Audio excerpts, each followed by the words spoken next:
Magandang araw po mga kabarangay. Gusto ko pong bigyan ng tribute at pagkilala yung aming pong mga nagdaan at mga namayapang mga opisyalis at pamunuan po sa Katapat HOA.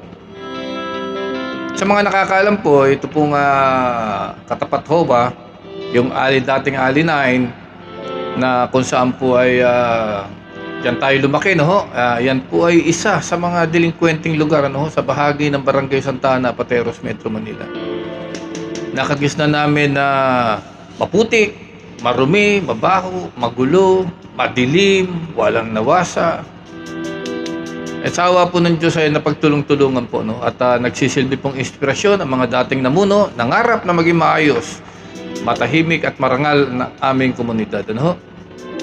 Sa pamumuno ni dating aking lolo, si Lolo Teban, sinundan ni Mang Arsing Fernando, Mang Pilimon Asuela, ni Mang Minty Lobiano.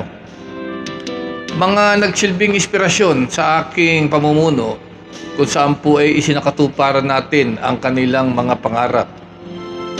Ang mga opisyalis po natin na walang sawa, walang pag-iimbot, walang bayad na pagtulong, pagkalinga sa ating lugar, sa Ali 9. Ano?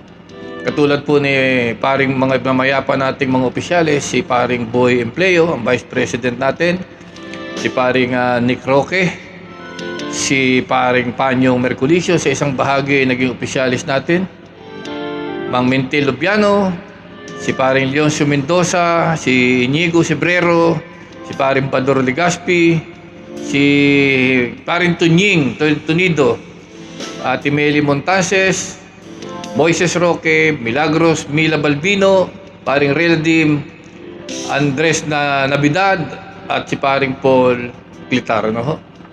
Sa kanila po tayo humugot ng inspirasyon upang ang proyektong sa aming komunidad ay maging maayos at naisakatuparan. May malalapad ng daanan, maliwanag na kalsada, may drainage na maayos, hindi na kami binabaha. Tahimik, progresibo at disenteng komunidad ang nasama-sama naming pagtulungan. Ano ho?